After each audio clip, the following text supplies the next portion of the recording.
श्री कृष्ण कन्हैया लाल की जय। श्री निजानंद स्वामी की, श्री प्राणनाथ प्यारे की। महामत देखे विवेक सो, हक वस्त्र और भूषण, सब अंग शोभा अंग की, जो दिल रुआए रोशन।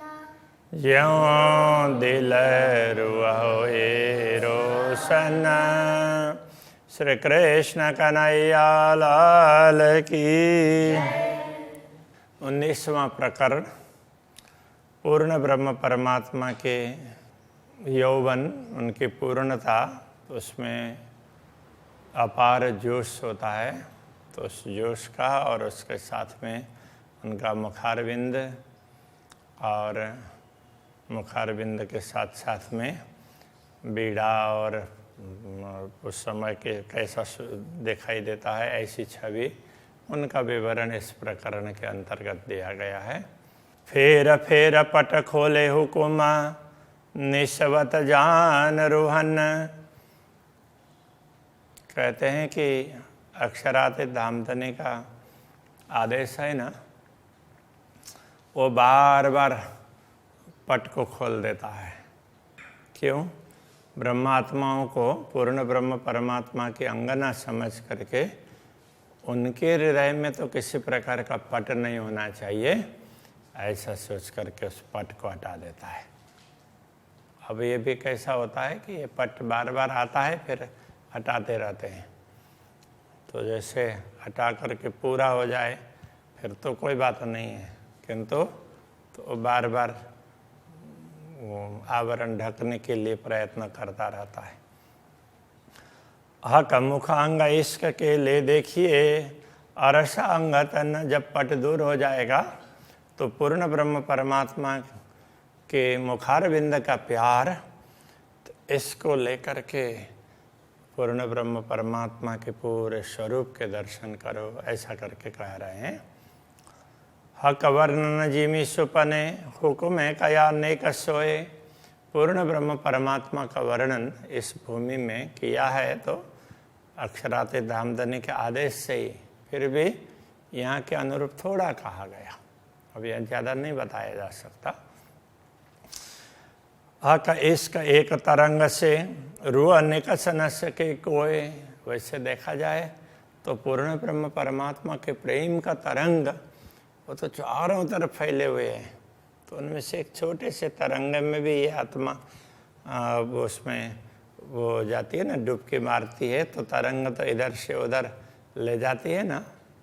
तो इस तरह से आत्मा तो वहीं इधर उधर घूमेगी, उससे बाहर निकल ही नहीं सकती है। जैसे समुद्र में, समुद्र के तरंगों के चपेट में कोई आ जाए तो फिर वो बाहर नहीं निकलता, तो उसी में ही तो गोता खाता रहता है। तो ये आत्मा भी तो उसमें वो झूलती रहती है, उससे मस्त रहती है। कहने का तात्पर्य यह है, थोड़ा सा भी उसको मिले तो उसमें वो मस्त रह जाती है।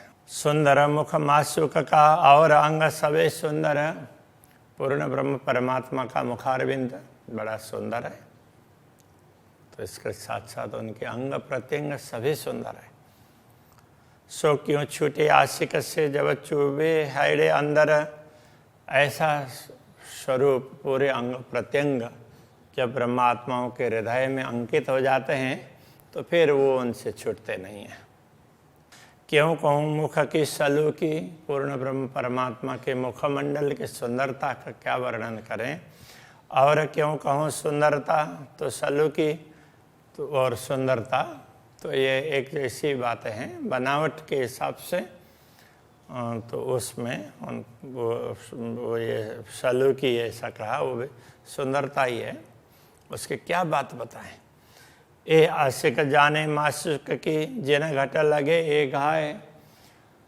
अनुरागिणी आत्मा ही पूर्ण ब्रह्म परमात्मा के स्वरूप को समझ सकती है कि जिनके हृदय में उनके विरह की पीड़ा है, उस वो चोट पहुंची हुई है, वही इस बात को समझ सकती है और वही दर्शन के लिए लालायित होती है, बाकी हर कोई नहीं हो पाता है। मुख चौक सलू की क्यों कहूँ, कछु जाने रूह के नयन। पूर्ण ब्रह्म परमात्मा के मुखमंडल की सुंदरता को कैसे बताएं?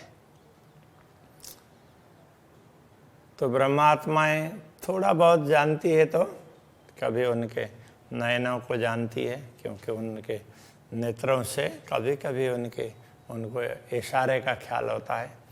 ये सुख सोई जान ही जाको हक करे स्वामी सैन। तो ब्रह्मात्मा, वही ब्रह्मात्मा इस सुख को समझ सकती है जब पूर्ण ब्रह्म परमात्मा, तो ब्रह्मात्मा देख रही है तो वो देख करके उन आँखों से कुछ इशारे करते हैं,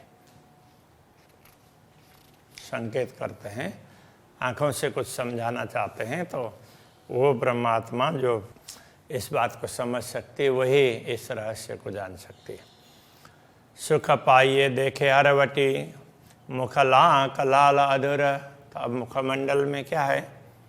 हरवटी ये चिबुक नीचे का भाग है, और फिर ये लांक गहराई है, फिर अधरोष्ट है, फिर ऊपर का ओष्ठ है, अंदर मुखारबिंद, अंदर दंतावली, जिह्वा वगैरह, तो ये सब है, फिर नाक वगैरह। तो ये ना एक एक, तो उसमें क्या है कि बड़े सुंदर है। दंत, जिह्वा, बीच तंबोला, और दांतों के और जिह्वा के बीच में तंबोल, तो तांबुल का बीड़ा लिया हुआ है। मुख बोलत मीठी मधुरा। उस समय वो बोलते हैं तो थोड़ा सा स्वर अलग से निकलता है, तो अलग प्रकार का माधुर्य उसमें दिखाई देता है। मुख मुदे अधूरा बोलता। तो मुख को, अब वो तांबुल को पकड़ने के लिए मुख को तो बंद करके फिर बोलते हैं, एक तरफ का ही वो ओठ चलता हो ऐसा लगता है। वाणी प्रेम रसाला। तो वाणी बड़ी प्रेम रस से परिपूर्ण होती है। आशिक को छवि चुभ रही। अनुरागिणी आत्मा के हृदय में तो ये छवि अंकित हो जाती है। जानो हाइडे निश दिन भाल। तो ये छवि अंकित हो जाएगी तो रात दिन उनको ये इसके दर्शन के लिए, तो ये बात हृदय में चुभती रहती है, कब दर्शन होंगे दोबारा, कब दर्शन होंगे, वही चाहना बनी रहती है। शहुर कीजिए का अंग रंग, कई तरंग लाल उज्ज्वल। जब पूर्ण ब्रह्म परमात्मा के मुखारविंद को और मुखारविंद में मुखमंडल के दर्शन करते हैं तो उनके अलग अलग अंग, उसमें अब क्या है, कई तरंग लाल उज्ज्वल। तो उज्ज्वल मुखारविंद है और उसमें लालिमा भी है, तो उसकी तरंगें दिखाई देगी। देत गौर सुख सलू की। ये गौर वर्ण को देख करके और उसके सुंदरता को देख करके शोभा क्यों कहूँ बिना मिसल। तो अब उनके लिए तो उदाहरण ही दिया नहीं जा सकता है, तो ऐसी शोभा को क्या बताएं, कैसे बताएं, क्योंकि दूसरा ऐसा कुछ हो तो उदाहरण दिया जा सके ना। तो ये ऐसी सुंदर शोभा है तो उसका उदाहरण भी दिया नहीं जा सकता, तो उसको बताएं कैसे। हक मुख थे बोले वचन। पूर्ण ब्रह्म परमात्मा अपने मुखारविंद से वचन जब बोलते हैं, स्वर मीठा निकलता, मधुर स्वर निकलता है। सो सुनता अरस रूहों को, दिल उपजता का लज्जता। वो बातों को सुन करके ब्रह्मात्माओं को परमधाम का स्वाद प्राप्त होता है। यदि नश्वर शरीर धारण करते हुए भी तो ब्रह्मात्मा इतनी तल्लीन हो सकती हो अक्षरातीत के प्रति और उनकी बातों को सुने तो उसको अपार सुख प्राप्त होगा। परमधाम का जैसा सुख होगा वो दुनिया में ऐसा सुख नहीं मिलेगा। हक स्वर कैसा हो इसी और कैसी हो इसी मुखवान। तो अनुरागिणी आत्मा के हृदय में क्या हो बना रहता है, अक्षरातीत धामधनी के मुखारविंद का स्वर कैसा होगा और उनके मुखारविंद की मधुर वाणी कैसी होगी, ये जानना चाहती, सुनना चाहती। सुख बातें क्यों कहूँ रसना। तो ये रसना से उनसे प्राप्त होने वाले सुख की बात क्या करें। चाहे दिल सुनने सुभाना। तो ये दिल है तो वो पूर्ण ब्रह्म परमात्मा की वाणी को सुनने के लिए हमेशा लालायित रहता है। हक नेक नयन मनोरथ हो तरु सुख अपार। जब पूर्ण ब्रह्म परमात्मा अपने ब्रह्मात्माओं के प्रति दृष्टिपात करते हैं तो जरा सतिरछी दृष्टि करके दृष्टिपात करते हैं, हो तरु सुख अपार, तो उस समय ब्रह्मात्मा को अपार सुख प्राप्त होता है। तो बात कहे सुखा कके सो क्यों कहूँ सुख सुमारा। तो पूर्ण ब्रह्म परमात्मा से प्राप्त होने वाले सुखों की बात तभी कही जा सकती है, सो क्यों कहूँ सुख सुमारा। तो उनका कोई पारावार हो ना, सुमार हो तो ही, उसका कोई पारावार ही नहीं है, इसलिए उसको बताया भी नहीं जा सकता है, ऐसा कहना चाह रहा है। एक रोम रोम हक अंग के सब सुख के अम्बारा। तो पूर्ण ब्रह्म परमात्मा के एक एक रोम, उससे भी सुख ही सुख टपकता है, सुखों का अंबार है, खजाना है पूरा सुखों का, जिसको उसको क्या बोलेंगे, बहुत बड़ी राशि है सुख की। तो सुख स्वरूप नख शिकल हों, तो ऐसे सुख स्वरूप पूर्ण ब्रह्म परमात्मा का नख से लेकर के शिखा पर्यंत सारे अंगों का उसमें विचार करना हो तो रूहें कहा करे दिल विचार। तो ये ब्रह्मात्मा अपने दिल में क्या विचार कर पाएगी, पूरा तो विचार भी नहीं हो सकता है। तो जिसको देखा और उसी में मस्त हो जाते हैं। ज्यों रोम स्वप्न के अंग को त्यों रोम न अरस अंग पर। तो जैसे स्वप्न का शरीर है उनमें रोम होता है, तो परमधाम के शरीर में ऐसे रोम नहीं होते हैं। सब अंग इसक वास्ते रोम रोम कहे यों कर। तो उसमें पूरे अंग में प्रेम भरा हुआ होता है, ये समझाने के लिए रोम रोम की बात कही गई है। वास्तव में ऐसे रोम नहीं होते हैं, तो उसके लिए कहना पड़ेगा कोष कोष में ऐसा, वो भी कोष भी ऐसे अलग अलग नहीं होंगे, लेकिन दुनिया के हिसाब से ऐसे बताना पड़ता है। तो पूरे शरीर में प्रेम छाया हुआ है, तो उसके लिए क्या बताया जाए। तो दुनिया में तो यही शब्द है, इसलिए कहते हैं। वैसे परमधाम में वो रोम नहीं होते हैं। अरस पशु या जानवर रोम हो तिना अंग। परमधाम में पशु या पशु पक्षी उनके रोम होते हैं, उनके अंगों में। रोम न रूहों अंग पर रूहों अंग जानो अरस नंग। ब्रह्मात्माओं के अंगों में तो रोम नहीं होते हैं, और उनका अंग तो ऐसा समझना जैसे कोई रत्न हो, रत्न के हो।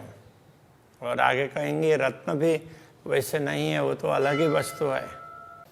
तो जैसे ये रत्न में कहीं खड्डे उड्डे नहीं होंगे, सारा एक जैसा होता है ना, ऐसे ब्रह्मात्माओं का शरीर इस प्रकार का बड़ा सुंदर होता है।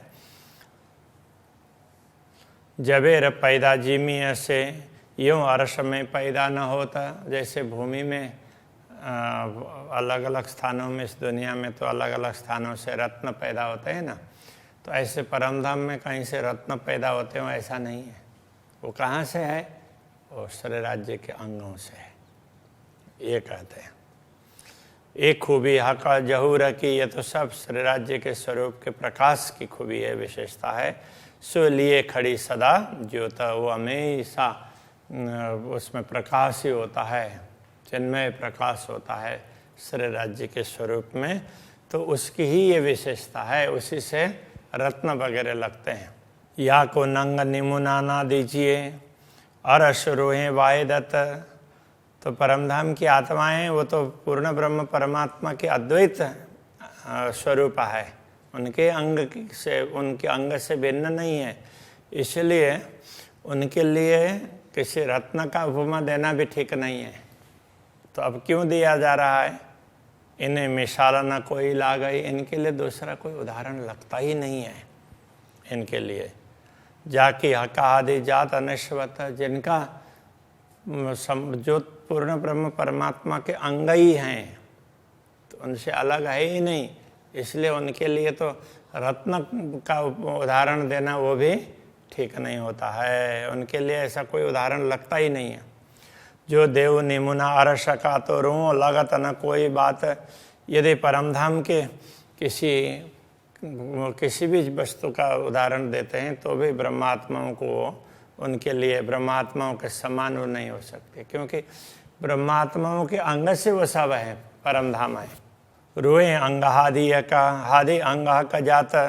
देखो ब्रह्मात्माएं तो श्री श्यामा जी के अंग स्वरूपा है और श्री श्यामा जी पूर्ण ब्रह्म परमात्मा की अंग स्वरूपा है, तो उनको परमधाम के दूसरे दृश्यों का उदाहरण नहीं दिया जा सकता, उनको तो श्यामा जी और राज्य का ही उदाहरण दिया जा सकता है, तो उधर से संबंधित है। तीर्थ छाड़ने का जो मुशक्कत, अब वो बता दिया कि कैसे समझना चाहिए, तो अब तो उनके स्वरूप की सुंदरता की बात कर रहे हैं। तीर्थ छाड़ने का जो मुखशत सो डार मार डारत मुतलक, तो तिरछी दृष्टि करके श्री राज्य जब मुस्कुराते हैं तो ब्रह्मात्मा तो उनके प्रेम में ओतप्रोत हो जाती है, तो मानो वो घायल हो गई हो, उनको दूसरा कुछ दिखता ही नहीं है, बस उसी में वो मस्त हो जाएंगे। जो कदी सनमुख होए यौं रूह सो, तो क्यों जीवे रुआ आशिक। यदि यही स्वरूप ब्रह्मात्मा को हमेशा दिखने लग जाए सम्मुख में, तो क्यों जीवे रुआ आशिक, तो अनुरागिणी आत्मा तो कैसे वो उसमें जी पाएगी। तो ये दुनिया के लिए कह रहे हैं, तो शरीर कैसे धारण कर पाएगी। ऐसे स्वरूप के दर्शन कर लिया तो परमधाम की आत्मा है वो भी प्रेम में ओतप्रोत हो जाती है, तो फिर ये आत्मा तो कैसे जी पाएगी, उसको तो ये शरीर धारण ही नहीं कर पाएगी, छोड़ करके अपने मूल में जागृत हो जाएगी, ये कहना चाह रहे हैं। आशिक अटके सब अंगों देख देख रूप सलूक, अनुरागिणी आत्मा पूर्ण ब्रह्म परमात्मा के रूप की सुंदरता देख कर करके जिन जिन अंगों को देखती है बस उसी में उनकी दृष्टि स्थिर हो जाती है। फिर अक्षराते धामधनी चाहते हैं, फिर दूसरा अंग दिखाते हैं, बाकी जो देखा उसी में वो मस्त हो जाएंगे। ये नेक अंग के सुख में रुआ हो जाता टूका टूका, किसी एक अंग के छोटे से एक अंग के सुख में ही तो ब्रह्म आत्मा तो उसी में टूक टूक हो जाती है, तो उसी से ओतप्रोत हो जाती है, उसी प्रेम में मस्त हो जाती है। सब अंग देखे रस भरे प्रेम के सुख पूर्ण, सारे अंग ये रस से परिपूर्ण है, पूर्ण ब्रह्म परमात्मा के ऐसे ही दिखते हैं। प्रेम के सुख पूर्ण, वो प्रेम सुख से पूर्ण है, प्रेम ही प्रेम भरा हुआ है। रुआ सोई जाने जो देखई ए पीवत रस मोमिन, तो जो इन दृश्यों को देख सकती है वही आत्मा इस रहस्य को समझ सकती है। तो ब्रह्मात्मा तो इसी रस को पीती रहती है, इसी प्रेम रस को, और मस्त रहती है। गौर गाल मुख उज्ज्वल, तो अक्षरातीत धामधनी का मुखार बिंद बड़ा उज्ज्वल है, गाल है बड़े गौर है। माए गहरी लाल कले, और मुखार बिंद में भी अदरुष्ट और उसमें भी वो गहरी लालक, मतलब ये केवल उसमें नहीं पूरे मुखमंडल में लालिमा है, तो कहीं अब ओष्ठ में गहरी होगी, गाल में थोड़ी गहरी होगी, बाकी मूल में दूसरी जगह पर थोड़ा कम, इस तरह से नहीं बड़ी सुंदर होगी।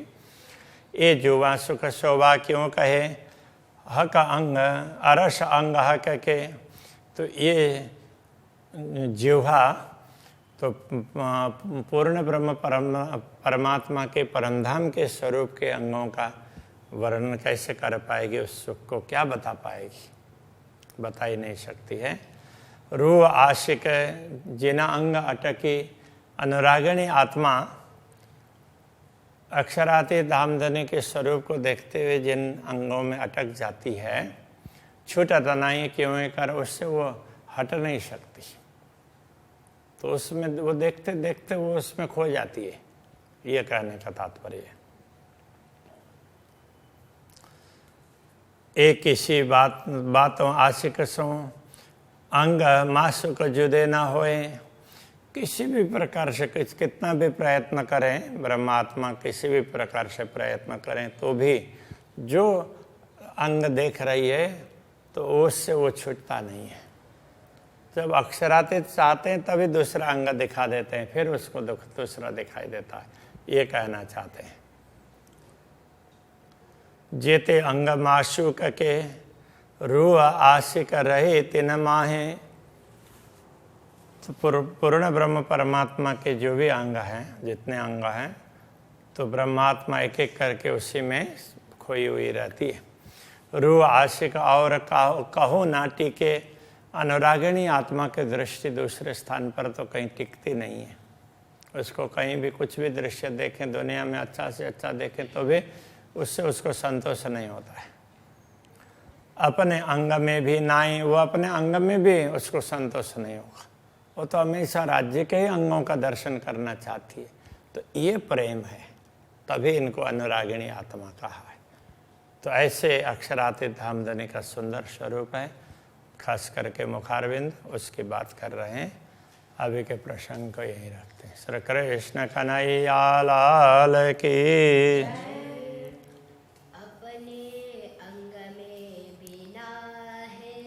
अपने अंग में भी ना है, जीते अंग मासुक के।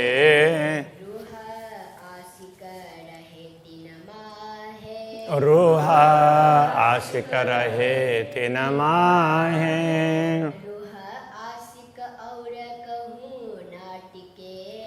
रूह आशिक और कहूँ ना टीके।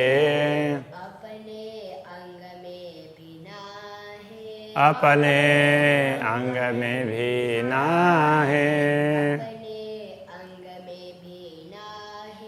अपने अंग में भी ना है।